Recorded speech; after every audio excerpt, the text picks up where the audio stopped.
আপনারা সবাই তো নিলামের প্রতিবেশী, তাহলে আপনারা তো অবশ্যই জানবেন যে নিলামের কি কোনো যমজ বোন আছে? না স্যার। আচ্ছা, কোনো কোনো কাজিন বা ফ্রেন্ড যাকে নিলামের মতোই দেখতে? স্যার, নীলমকে আমরা ছোট থেকে দেখছি, অনেক বছর ধরে চিনি ওদের পরিবারকে। নীলমের কোনো বোন নেই, শুধু একটা ভাই আছে। আচ্ছা আচ্ছা রাজু, তুমি তো অনেক বছর ধরে এখানে কাজ করছো, তুমি নিশ্চয়ই জানবে। স্যার, নীলম দিদির আত্মীয়দের দেখেছি আমি, ওনার বন্ধুদেরকে আমি চিনি, কিন্তু স্যার এমন কেউ নেই যাকে নীলম দিদির মতো দেখতে। নীলম, ওর জ্ঞান নেই, ও কোমাতে আছে, আর ও তো কিছুই করতে পারবে না। আর রইলো বাকি সবাই যারা ওই সময় পিকনিকে প্রেজেন্ট ছিল। বিক্রমকে খুন ওদেরই মধ্যে কেউ করেছে।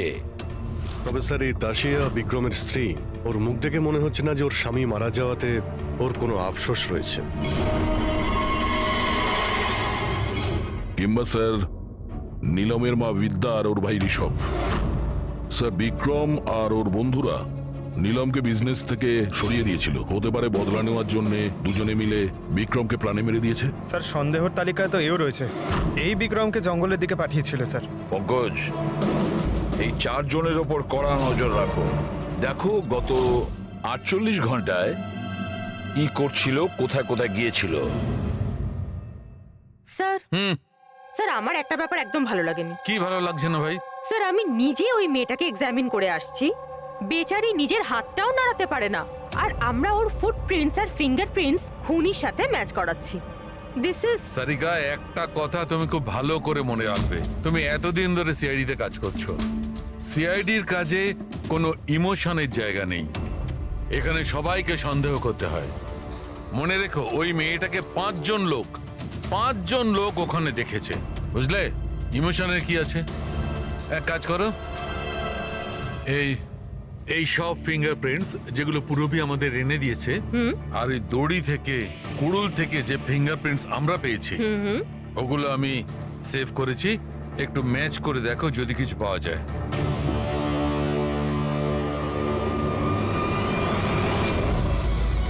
গড, এটা তো ম্যাচ হয়ে গেছে। ম্যাচ হয়ে গেছে। হসপিটালের যে ভিজিটার্স বুক আছে সেই হিসাবে কোনো একজন ডক্টর রজত আছে যে গত 2 সপ্তাহ ধরে এই নীলমের সঙ্গে দেখা করতে আসছে। ডক্টর রজত? আচ্ছা, উনি কি সেই যিনি অ্যাস্ট্রোফিজিক্স আর প্যারানর্মাল সায়েন্স নিয়ে কাজ করছেন? হ্যাঁ শালুকে, বলো। কি নীলম ক্রাইম সিনে গিয়েছিল? নীলম হাঁটতে পারে? ডক্টর রজত, নীলম তো চলাফেরা করতে পারে, কারণ ক্রাইম সিনে আমরা যে ফুটপ্রিন্ট আর ফিঙ্গারপ্রিন্ট পেয়েছি সেটা তো ওর সঙ্গে ম্যাচ করে গেছে। তাহলে এই পুরো বিষয়ে আপনার কি রোল? দেখুন, আমি আপনাদের কথা অস্বীকার করছি না, হসপিটালের বেড থেকে নীলম উঠতে পারে। হ্যাঁ, ওর ফিঙ্গারপ্রিন্টস আর ফুটপ্রিন্টস অ্যাস্ট্রাল পজিশনের সাথে মিলবে কি মিলবে না, that I am not sure. Excuse me, কি বললেন আপনি? Astral, what is that mean? এক minute, astral projection? Are you joking? আমার সঙ্গে মজা করছেন না তো? নীলমের ভাই ঋষভকে আমি বলেছিলাম একটা বিশেষ মিউজিক চালানোর জন্য, আর নীলমের পাশে ফুল রাখার জন্য। এই কাজটা ওর মস্তিষ্কে প্রভাব ফেলবে, ওটা তাড়াতাড়ি কাজ করতে থাকবে, আর নীলম তাড়াতাড়ি সুস্থ হয়ে যাবে। এখন বুঝতে পারছি যে নীলমের মস্তিষ্ক খুব বেশি পাওয়ারফুল হয়ে গেছে, এতটা যে ও নিজেকে অন্য কোথাও প্রজেক্ট করতে পারে। ও নীলম নয়, ওর অ্যাস্ট্রাল প্রজেকশন। এক মিনিট, আপনি বলছেন যে ওর প্রজেকশন অন্য জায়গায় করতে পারবে? এটা কিভাবে সম্ভব? দেখুন, অ্যাস্ট্রাল প্রজেকশনকে যদি খুব সাধারণভাবে আপনাকে বোঝাই তাহলে সেটা এইভাবে। দেখুন, যেমন মরার পরে মানুষের আত্মা তার শরীর থেকে আলাদা হয়ে যায়, ঠিক একই রকম জীবিত মানুষের চেতনাকেও ফিজিক্যালি বাইরে বের করা সম্ভব। আর যেমন আমি বুঝি যে নীলমের কেসেও এরকমই কিছু হয়েছে। দেখুন ডক্টর রজত, সায়েন্সে এমন কোনো প্রমাণ নেই যাতে এই কথাটা কনফার্ম হতে পারে যে শরীর থেকে আত্মাটাকে বাইরে বার করা যায়। আর আপনার থিওরি অনুযায়ী একটা 40-45 কিলো ওজনের একটা মেয়ে যে কোমায় রয়েছে, সে একজন 85 কিলো ওজনের একটা লোককে দড়িতে ঝুলিয়ে দিয়েছে। তার মানে আপনারা আমার কথা বিশ্বাস করছেন? তাহলে আপনারাই বলুন, এক হাত পায়ে অক্ষম মেয়ে যে হাসপাতালের বেডে পড়ে আছে, সে একই সময় দুটো আলাদা আলাদা জায়গায় কিভাবে থাকতে পারে? থ্যাংক ইউ ভেরি মাচ, সেটা আমরা খোঁজ নিয়ে নিচ্ছি।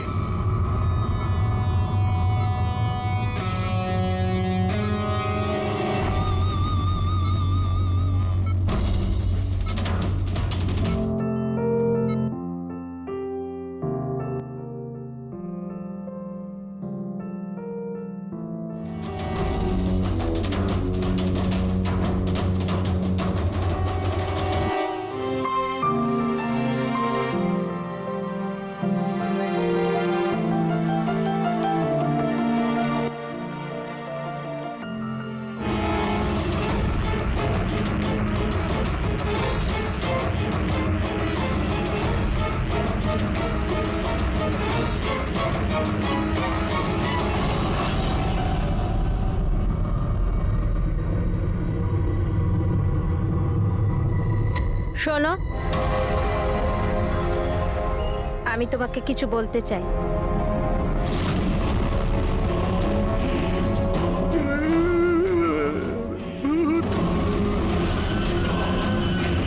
আরে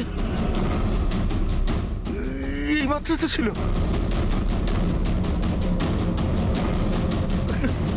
কোথায় হাওয়া হয়ে গেল?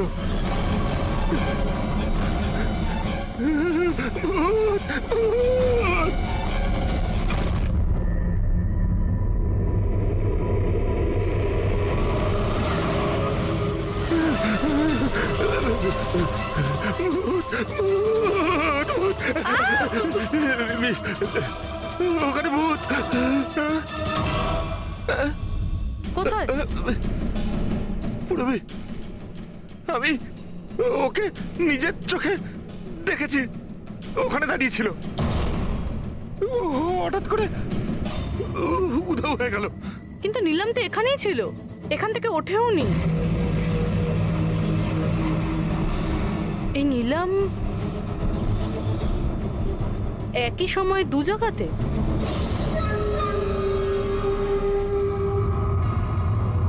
স্যার, আমি নিজের চোখে দেখেছি নীলমের আত্মা দাঁড়িয়েছিল এই করিডোরেই। স্যার, ও ওর রুমেই ছিল। ঋষভ মিউজিক অন করে ফুল রেখে শুতে চলে গেছিল। এরকম প্রথমবার হয়নি স্যার, আমি দেখেছি। স্যার, ওর বডি এখানেই থাকে আর ও বাইরে ঘুরে বেড়ায়।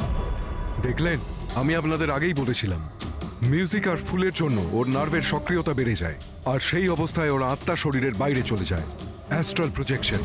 Astral projection? হ্যাঁ। ঋষভ, ভেতরে যাও, গিয়ে মিউজিক চালাও, যেটা তুমি তোমার বোনকে শোনাও, আর ওই ফুল সেটাও রাখো।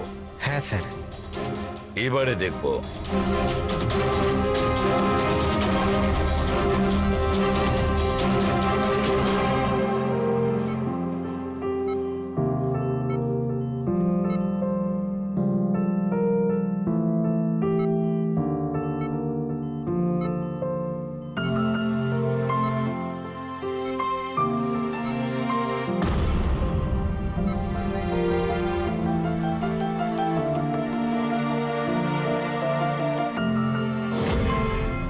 দেখুন, শরীরে সক্রিয়তা বাড়ছে।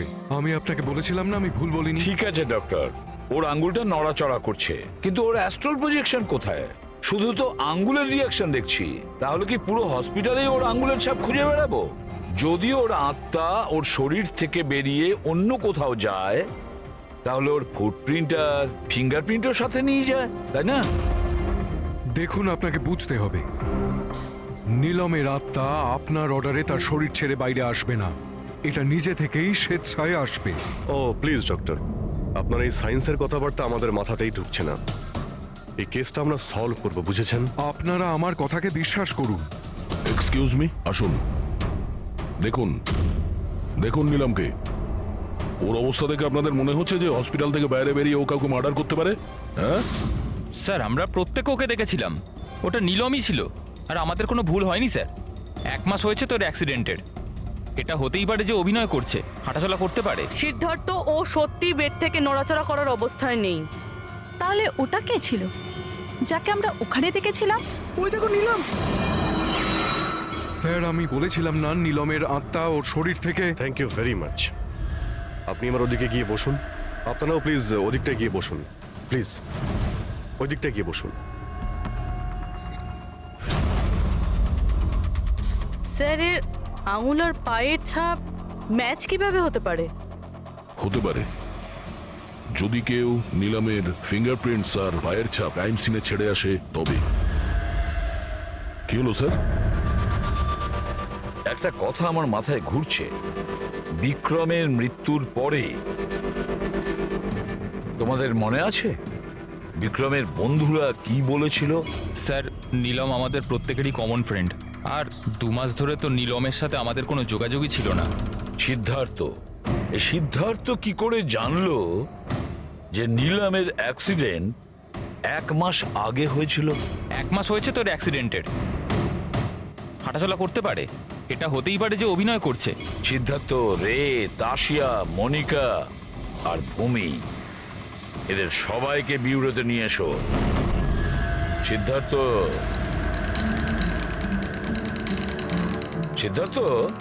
Yes sir. নীলমের সঙ্গে শেষ কবে দেখা হয়েছিল? স্যার আমি তো বলেইছিলাম, প্রায় 2 মাস আগে। আসলে হয়েছে কি, একটু ভুলে যাই, বয়স হয়েছে তো। 2 মাসের মধ্যে যখন দেখা হয়নি, তাহলে নিলামের অ্যাক্সিডেন্টের ব্যাপারে তুমি কিভাবে জানলে? স্যার ঠিকঠাক তো মনে নেই, কিন্তু কথায় কথায় বিক্রমই বলেছিল আমাকে। তোমরা বিজনেস পার্টনার ছিলে, তাই ও মারা যাওয়াতে সব থেকে বেশি লাভ তো তোমাদেরই হয়েছে। স্যার বিজনেস পার্টনার ছিলাম, খুনি নয়। আর ও বন্ধু ছিল আমাদের, ওর ব্যাপারে আমরা এসব ভাবতেই পারি না। যদি লাভের কথা বলেন তো বিক্রমের মৃত্যুর লাভ তো সবচেয়ে বেশি ওর ওয়াইফ তাশিয়ারই হয়েছে। বিক্রমের মৃত্যুর পর আপনার প্রতি হওয়া অত্যাচার কমে গেল, এটা ছাড়া আর কোনো সুবিধা পেয়েছেন আপনি? হ্যাঁ, বিক্রম চলে যাবার পর আমার আর ভয় লাগে না, আর আমি বেশ ভালোই আছি। কিন্তু আমি বিক্রমকে মারিনি। নীলমকে চেনেন আপনি? আমি নীলমকে একদমই চিনি না। 25শে জুলাই যেদিন নিলামের অ্যাক্সিডেন্ট হয়, সেই সময় তোমরা কোথায় ছিলে? স্টার ক্লাব, বিকেসি, তারপর আমরা এয়ারপোর্ট গেছিলাম স্যার। সিদ্ধার্থ, তোমার স্মৃতিশক্তির প্রশংসাই করতে হয়। স্যার মনে তো থাকবেই, ওয়ার্ল্ড ট্যুরের জন্য টিকিট আমি তো বুক করেছিলাম। ট্রাভেল এজেন্ট কে ছিল? সাইমা ট্রাভেলস। যেই বাংলোতে আপনি ছুটি কাটাতে গিয়েছিলেন, ওখানে যাওয়ার আগে আপনি ওখানে 2-3 বার গিয়েছিলেন। কি করতে গিয়েছিলেন? আমি এটাই দেখতে গিয়েছিলাম যে ওখানে কেমন সব ব্যবস্থা, ওটাই দেখাচ্ছিল। ভূমি, আপনি বিক্রমকে বাংলোর পিছনে এইটা বলে পাঠিয়েছিলেন ওখানে নেটওয়ার্ক আসে, কিন্তু এটা সত্যি না, আমরা চেক করেছি। দেখুন ম্যাডাম, ওরা অনেক বড় লোক, আমার ওদেরকে মেরে কি লাভ হবে? আর আপনি শুধু শুধু আমাকে এইসবে টানছেন। ম্যাডাম আমি কিছু করিনি। তাহলে বিক্রমের মৃত্যুর আগে, 1 দিন আগে হসপিটালের বাইরে কি করছিলেন? আমার ভাইয়ের দোকান আছে, ওখানে দেখা করতে গেছিলাম। আর মনিকা, আপনার কি বক্তব্য? আমি নিলামের ব্যাপারে কিছু জানি না, তাছাড়া আমার হাজবেন্ড আমাকে বেশি কিছু বলে না, তাই এসব ব্যাপারে আমার কিছু যায় আসে না।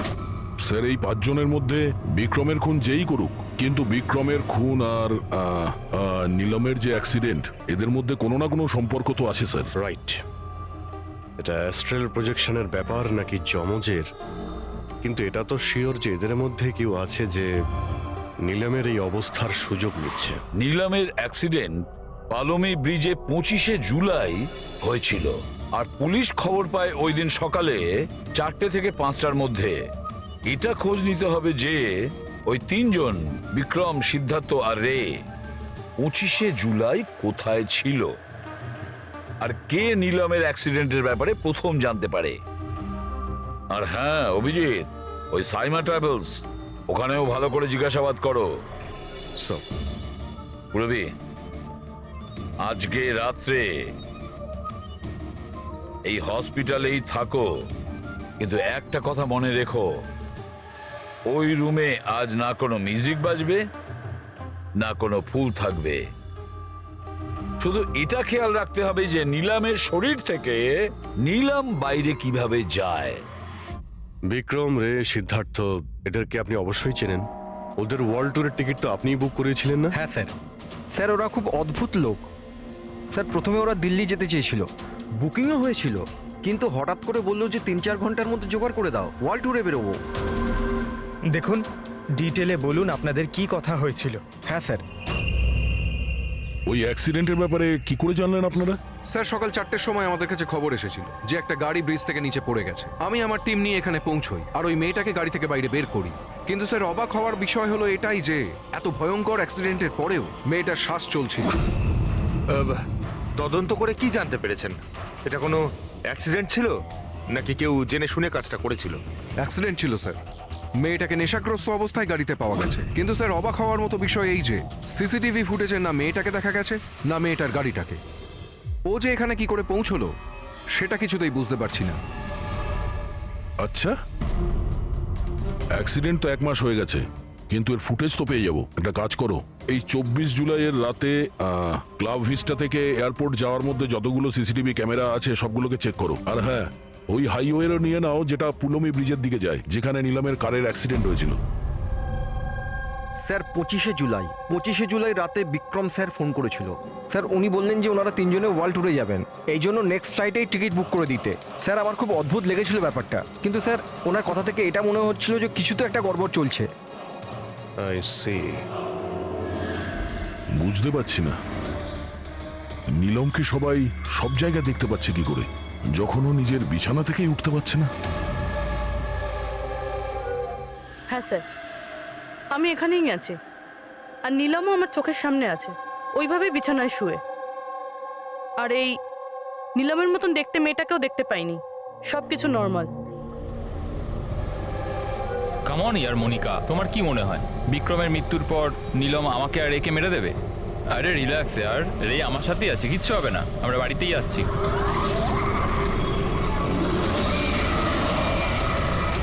নীলম, নীলম, সিদ্ধার্থ সামনে নীলম দাঁড়িয়ে আছে।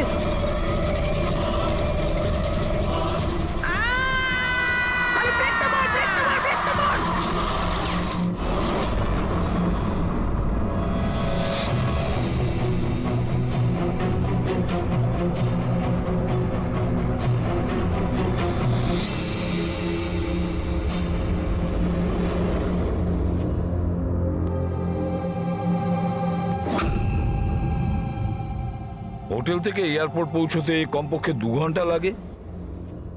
ভেবে পাচ্ছি না এই 3 জনের 7 ঘন্টা কিভাবে লাগলো। আর স্যার এই ফুটেজগুলো নিয়ে কিছু করা হয়েছে। এই একটু পিছনে নাও তো পঙ্কজ, আর একটু পিছনে নাও যেখানে ডিসি চক ছিল। হ্যাঁ স্টপ, এখান থেকে চালাও।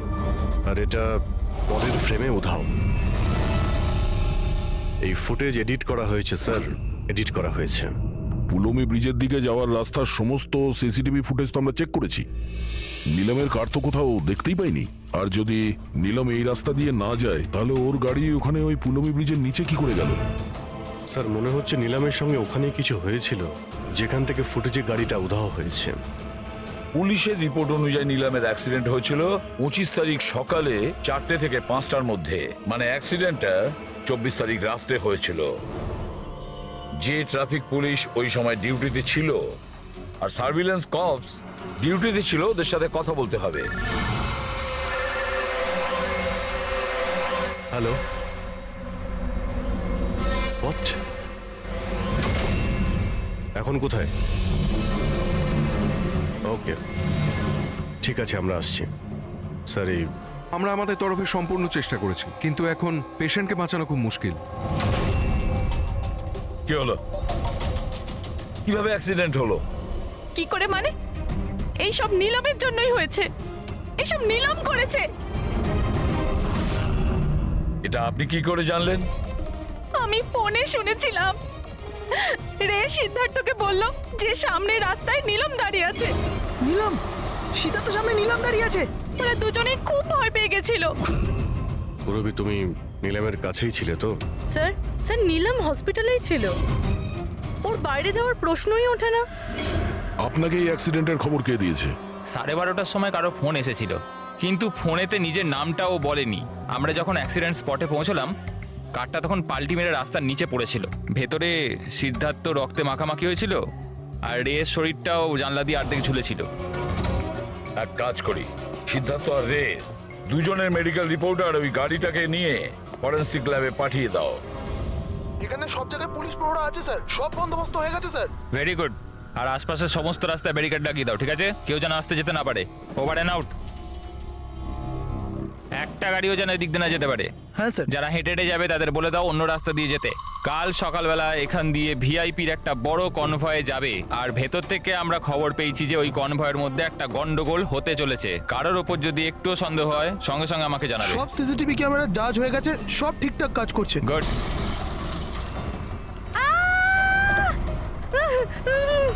Oh my god, oh my god, oh my god, oh my god. I'm so sorry, I'm so sorry. ওঠো ওঠো ওঠো ওঠো। আমি কিছু করিনি। Get up, please get up. Accident করলেন না নাকি? না না না, আমি কিছু করিনি। He came in front of my car. এভাবে কেউ গাড়ি চালায় নাকি? স্যার এ তো মরে গেছে। মরে গেছে?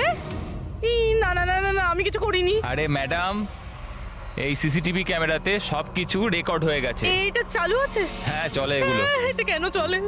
অ্যারেস্ট করো ওনাকে। লিসেন। অ্যাকচুয়ালি আমার হাজবেন্ড যে আছে, he is a very very rich man. টাকার কোনো অভাবই নেই ওনার। তো যদি আপনারা চান তো এই ফুটেজটা ডিলিট করা যায় না? এক minute. Get up save some money, get up please get up please. Madam, হ্যাঁ 10 লাখ। 10 লাখ? সিসিটিভি ফুটেজও গায়েব হয়ে যাবে, তার সাথে সব প্রমাণও। আরে এটার থেকে বাঁচতে গেলে এটুকু টাকা তো দিতেই হবে ম্যাডাম। শুধু টাকা নিলেই হবে না, আরো অনেক কিছু নিতে হবে তোমাদের।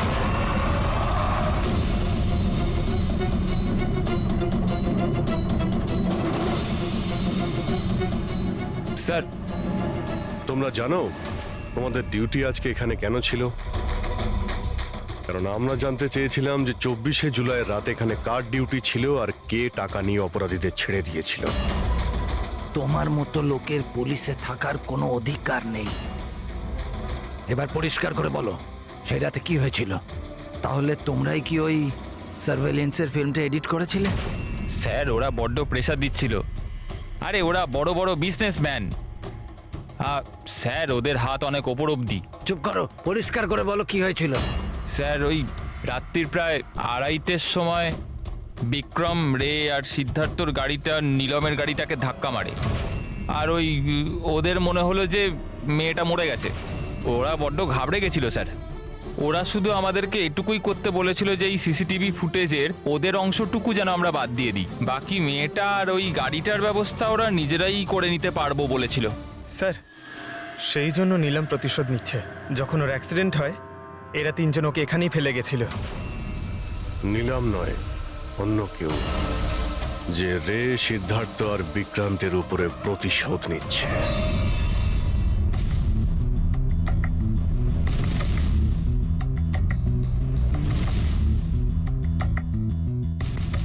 অভিজিৎ, নীলমের শরীর থেকে তার বাইরে যাওয়া পসিবল নয়। অ্যাস্ট্রাল প্রজেকশন, সেটা তো আমরা ধরছিই না। আর পুরবি তো দেখেছে, পুরবি ওখানে ছিল, আর ও তো বলছিল যে নীলম ওখান থেকে নড়েইনি। তাহলে বুঝে উঠতে পারছি না যে সিদ্ধার্থ আর রে এরা দুজনে নীলমকে রাস্তায় কিভাবে দেখলো। এক মিনিট, এই নীলম একই সময় নিজের রুমে আর হসপিটালের করিডোরেও তো দেখা গিয়েছিল। 1 মিনিট বস, এই যে গাড়িটা নীলমকে হঠাৎ দেখে ঘাবড়ে গিয়ে উল্টে যায়নি, বরং এই গাড়িটাকে অ্যাক্সিডেন্ট করানো হয়েছে। এত জোরে ধাক্কা মেরেছে যে ওদিকে দরজাটা তো পেরিয়ে গেছে। ইচ্ছে করে জেনে বুঝে কোনো গাড়ির সঙ্গে এটাকে ধাক্কা লাগানো হয়েছে। স্যার সিদ্ধার্থ আর রের অ্যাক্সিডেন্ট একটাই গাড়িতে হয়েছে, কিন্তু ওদের মেডিকেল রিপোর্টস কিছুতেই ম্যাচ করছে না। কি?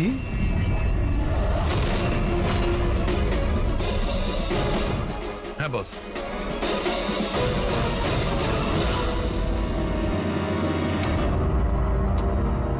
এই পুরো রহস্যটা কি? এটা কি বলতে চাইছে?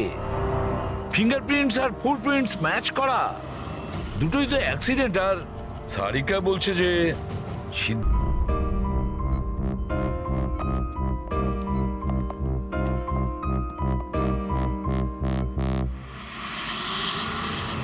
যে বিক্রমকে খুন করেছে আর সিদ্ধার্থ আর রের এই অবস্থা করেছে, এই সব কাজ নিলামের নয়, অন্য কারোর।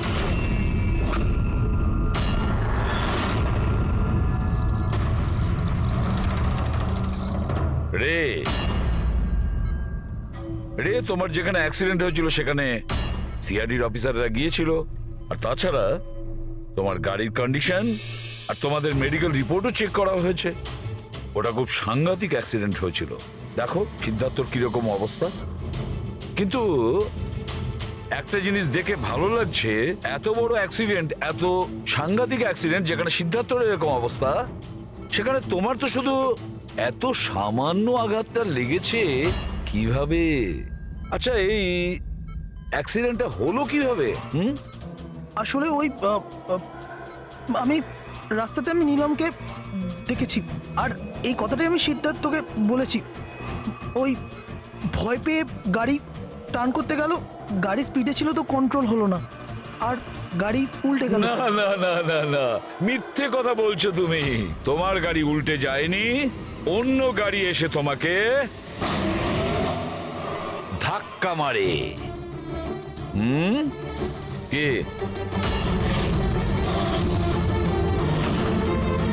হ্যাঁ স্যার, সিদ্ধার্থকে মারার প্ল্যান আমিই করেছিলাম, আর এতে ভূমি আমাকে সাহায্য করেছিল।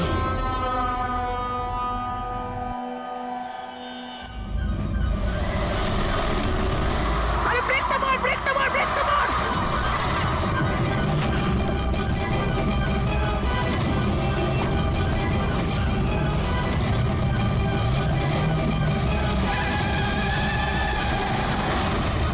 তাহলে ভূমিকে আমরা ভুল সন্দেহ করিনি।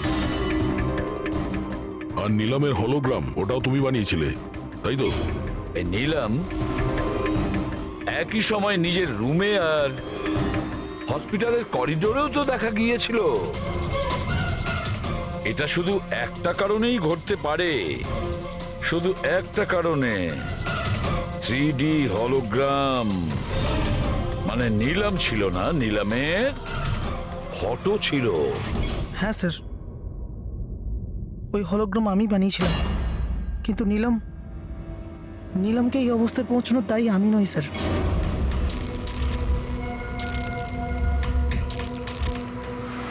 এই নীলম আমাদের ডিসি চকে কেন ডাকলো? ও আমার উপর লিগ্যাল অ্যাকশন নেবার কথা ভাবছে, কিন্তু আমি ওকে 1 টাকাও দেবো না। ওর হিসেব আমি আজকে একদম শোধ করে দেবো। আরে কি করছিস বিক্রম? ও বন্ধু আরে আমাদের। উড়িয়ে দে এটাকে বিক্রম। আরে সিদ্ধার্থ তুই চুপ করে বস না। না বিক্রম, না না না বিক্রম, আমি বিক্রমকে আটকানোর চেষ্টা করেছিলাম, কিন্তু স্যার বিক্রম আমার একটা কথাও শুনলো না। আমি নীলমকে বাঁচাতে চাইছিলাম স্যার, ওকে হেল্প করতে চাইছিলাম, কিন্তু এই দুজনে আমাকে কিছু করতে দেয়নি। ও আমাদের বন্ধু ছিল স্যার, কিন্তু আমিও টাকার লোভে পড়ে গিয়ে সিদ্ধার্থ আর বিক্রমের সাথে মিলে নীলমের সাথে বেইমানি করলাম স্যার। ওকে বিজনেস থেকে বের করে দিলাম, আর ওকে মরার জন্য ছেড়ে দিয়ে আমরা 3 জন ওয়ার্ল্ড ট্যুরে চলে গেছিলাম। কিন্তু স্যার যখনই আমরা ফিরে এলাম, তখন থেকে আমি বুঝতে পারলাম যে সিদ্ধার্থ আর বিক্রম মিলে আমাকেও এই বিজনেসের পার্টনারশিপ থেকে বাইরে বের করে দিতে চাইছে। কিন্তু এর আগে এই দুজন নীলমের মতো আমার সাথেও বেইমানি করে। আমি এই দুজনকে আমার রাস্তা থেকে সরানোর প্ল্যান করলাম, আর নীলমের সাহায্য নিয়ে ওদেরকে ভয় পাওয়াতে শুরু করি। তাহলে এই বাংলোতে ছুটি কাটানোর আইডিয়া তোমারই ছিল? হ্যাঁ, ওখানে আমি দুজনকে রেখেও ছিলাম বিক্রমকে মারার জন্য। আমি যা করেছি আমার আফসোস নেই স্যার, নীলমের এই অবস্থাতে আমার পরিচয় গোপন করে ওকে টাকা দিয়ে সাহায্য করছিলাম। জেল যাওয়ার পর এটাই চাইবো যে ওর চিকিৎসায় যেন কিছু কম না হয়। আর ভূমি আমার অফিসে কাজ করতো স্যার, এই জন্য আমি জানতাম যে ও আমার সঙ্গ দেবে। আর আমি ভূমিকে ব্যবহার করেছি নীলমের 3D হলোগ্রাম লাগানোর জন্য।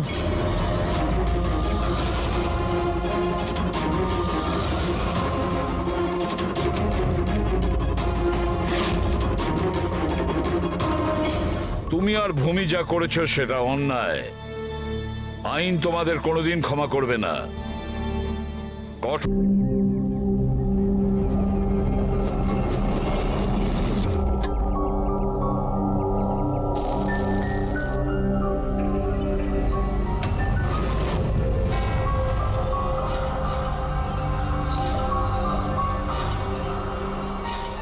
কি হলো?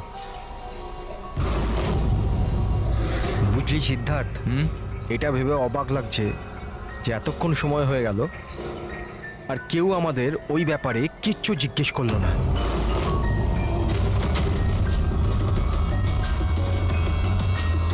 এরকম সময়ও কখনো আসবে না। আমাদের ওপর কেউ সন্দেহ করবেই না। কাশিয়া, খাবার কি তৈরি হবে না আজ? হ্যাঁ ব্যাস 5 মিনিট, অলমোস্ট ডান, রেডি হচ্ছে, ব্যাস হয়ে গেছে। Vikram, come on.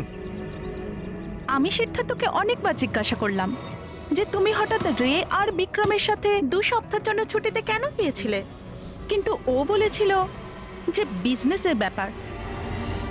আমার বিশ্বাস হচ্ছে না একটু। তা আশা, তুই বিক্রমকে জিজ্ঞাসা করেছিস? হ্যাঁ জিজ্ঞাসা করেছিলাম, তার এই উত্তর দিল। ও তোকে আবার মেরেছে? তাশা, তোর এটা মনে হচ্ছে না যে বিক্রম মরে গেলে ভালো হয়?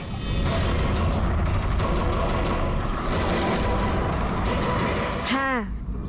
খুব মজা হলো, হাঁপিয়ে গেলাম রে। জায়গাটা হেভি ভাই, শহর থেকে অনেকটা দূরে, বেশ ফ্রেশ খুবই লাগছে। রিফ্রেশিং লাগছে, মাঝে মাঝে আসতে হবে। ঠিক বলেছিস ভাই।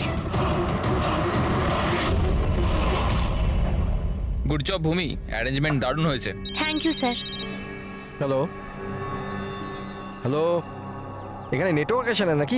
স্যার এখানে নেটওয়ার্ক একটু উইক আছে, আপনাকে ওইদিকে জঙ্গলের দিকে যেতে হবে। হ্যালো,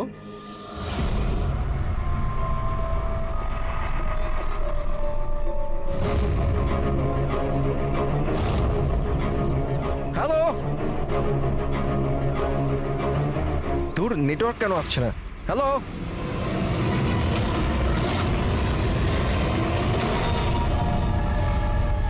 নীলম, তুমি?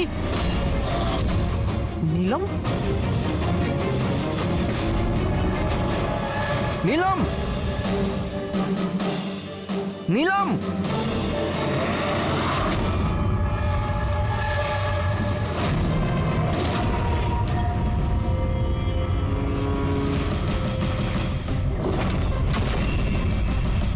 বিক্রম! এখানে নিলামকে কে ডেকেছে?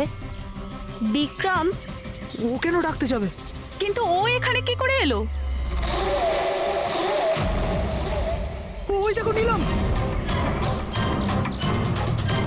নিলাম!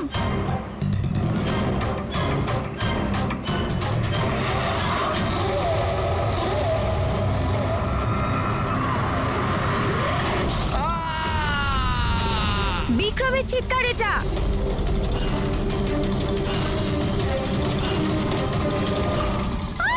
বিক্রম!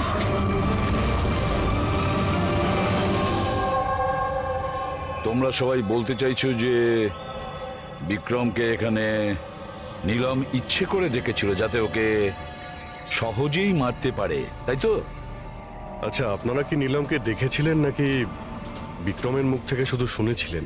স্যার, আমরা প্রত্যেকে নীলমকে দেখেছি। আর ও হালকা নীল রঙের লম্বা ড্রেস পরেছিল।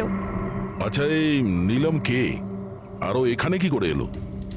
আচ্ছা, ও কি জানতো যে আপনারা এখানে ছুটি কাটাতে আসছেন? স্যার, নীলম আমাদের প্রত্যেকেরই কমন ফ্রেন্ড। আর 2 মাস ধরে তো নীলমের সাথে আমাদের কোনো যোগাযোগই ছিল না। আচ্ছা, আর তার আগে? স্যার ওই 2 মাস আগে ওই আমাদের আর নীলমের মাঝে কিছু প্রবলেম হয়েছিল। ওর পরে নীলমের সাথে আর কোনো যোগাযোগ নেই স্যার। হ্যাঁ স্যার, আজ বিক্রমের মুখে নীলমের নাম শুনে আমরা সব অবাক হয়ে গেছিলাম। আপনি তো এখানকার কেয়ারটেকার, আপনি তো খুব ভালোভাবে জানবেন যে এখানে কে এসেছিল আর কি কারণে এসেছিল। একদম ফাঁকা জায়গা স্যার, যে কেউ যেতে আসতে পারে। ভূমি,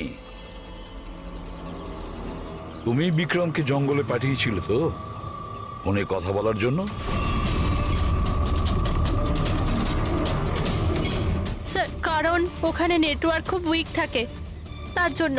চাইলে আপনারা নিজেরা চেক করে দেখতে পারেন। ঠিক আছে, বিক্রমকে ফোন কলটা কে করেছিল সেটা যদি একবার জানতে পারি তাহলে ঠিক জানতে পারবো যে এখানে কি হয়েছিল আর করেছিল কে।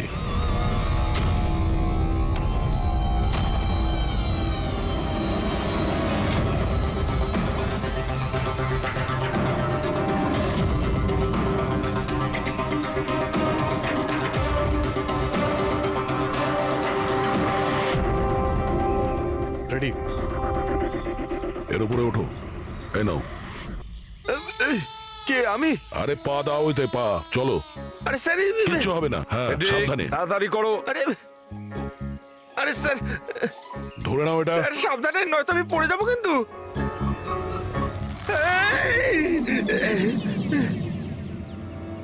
স্যার, এরা হয়তো মেয়েটার নাম বলছে, কিন্তু এদের কথায় বিশ্বাস করা একটু মুশকিল।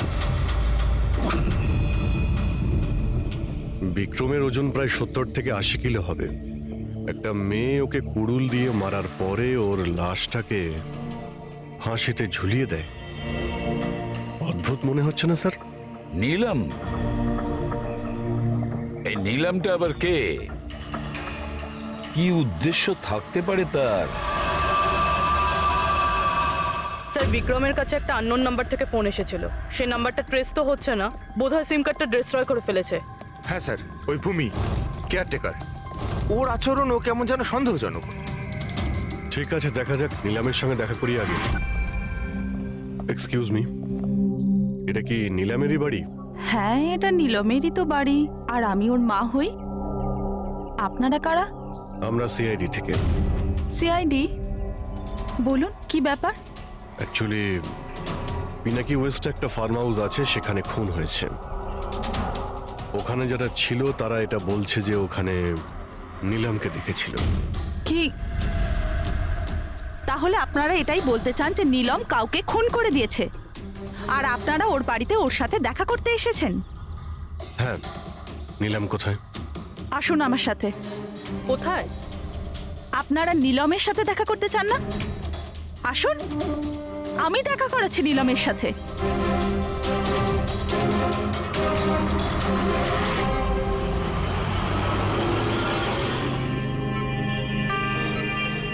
এই যে আমার নীলম, দেখছেন আপনার এর অবস্থা? মেশিনের দ্বারা জীবিত আছে, শুধুমাত্র চোখ ছাড়া এর শরীরের কোনো অংশের কোনো প্রতিক্রিয়া নেই। আর আপনারা বলতে চাইছেন যে যে এই মেয়েটি কারুর খুন করে দিয়েছে?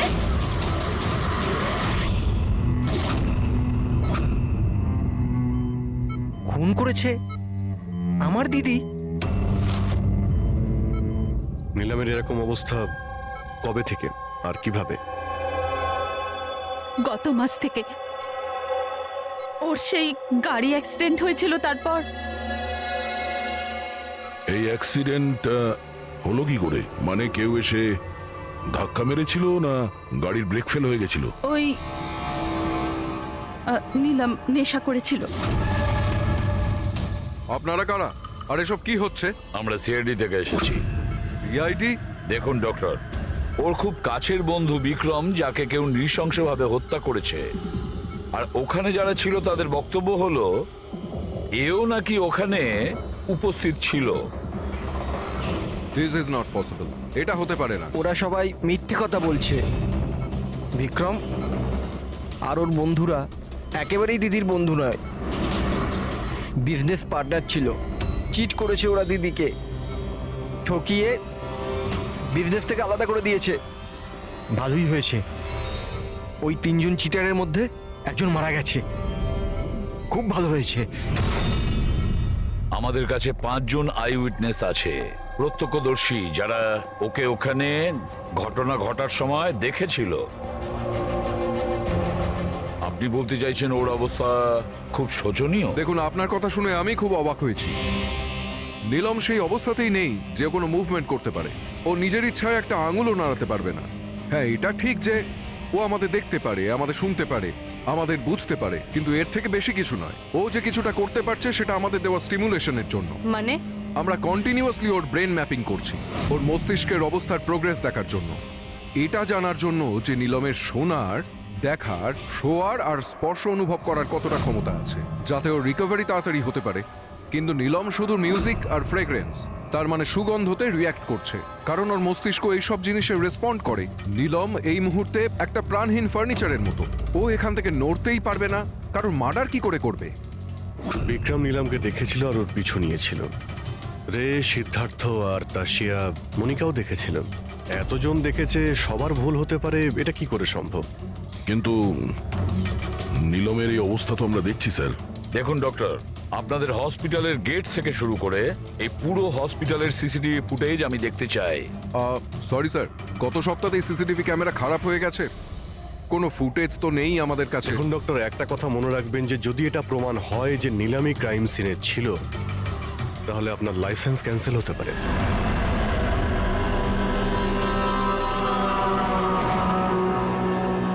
এবার ডক্টর সারিকাকে দিয়ে ওর ভালো করে এক্সামিন করাতে হবে। এই পরিস্থিতিতে দুটো ব্যাপার হতে পারে। হতে পারে এই নীলম নাটক করছে, কিংবা ওর মতো দেখতে কেউ আছে, আর এতজনে দেখেছে, সবার চোখে তো আর ফাঁকি দিতে পারবে না। স্যার, আমার মনে হচ্ছে পুরবি আর ফ্রেডিকে একে লক্ষ্য রাখার জন্য এখানেই থাকা উচিত। তাহলেই জানা যাবে ও বিছানা থেকে উঠতে পারে কিনা। পুরবি, হেড্রিক, এই করিডোর থেকে শুরু করে আর ওর ঘর অবধি খুব ভালো করে খেয়াল রাখবে। ভালো তো লাগছে না ওকে এই অবস্থায় দেখতে, কিন্তু তবু আমাদের ওর ফিঙ্গারপ্রিন্টস আর ফুটপ্রিন্টস নেওয়া দরকার।